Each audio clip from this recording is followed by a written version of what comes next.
Ma'am, good afternoon po.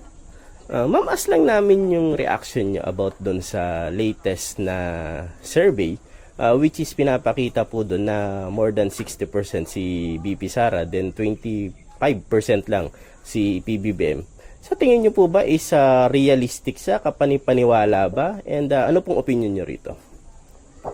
So, sa tingin ko po sa nangyari dito, kung hindi naman po accredited ng COMELEC yung survey na to, parang hindi po siya makatotohanan. Kasi parang ano na lang siya kung sino yung nauuso online. Kung sino yung pangalan na laging nasasambit online. Yun nga po, yung si kay Sara Duterte po kasi nangyari sa papa niya. Parang kailangan po nilang makisabay dun sa flow na yun. Ganun po. Ma'am, knowing na lumabas kasi siya mga last week na ng March. Then si Vice President Sara Duterte during that time is nasa Netherlands pa, inaasikaso yung papa niya dahil nasa ICC. And si PBBM nandito, puro trabaho. Iyan ba yung mas kapanipaniwala ba para sa mga Pilipino o medyo nakakapagtaka?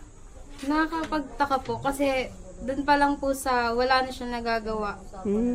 Tapos ganun pa po yung nangyayari na parang mas marami pang papabor sa kanya. Parang hindi po kapanipaniwala. Parang mas okay po na mas mataas si BBM kaysa sa sa survey. For the record, ma'am, sa ngayon ba sino mas pinagkakatiwalaan niyo sa kanilang dalawa? Si BBM po. For what reason, ma'am? Yan yung example sa economy na kahit pa paano po meron pong changes na nangyayari. Tsaka yung pagbibigay po na niya ng importansya dun sa mga batas na dapat po na may sa batas na talaga po. Katulad yan po yun sa ETEA. Ayan. Okay. Okay. Any follow-up question? Ano lang yung sa itim pala, yung ano yung masabi mo doon sa campaign ads ni Senator Amy Marcos na kasama si Vice President Sara Duterte na nagluluksa, yung mga words na nagluluksa ang bansa, gutom ang bansa, so naghihirap, kriminalidad, bumabalik.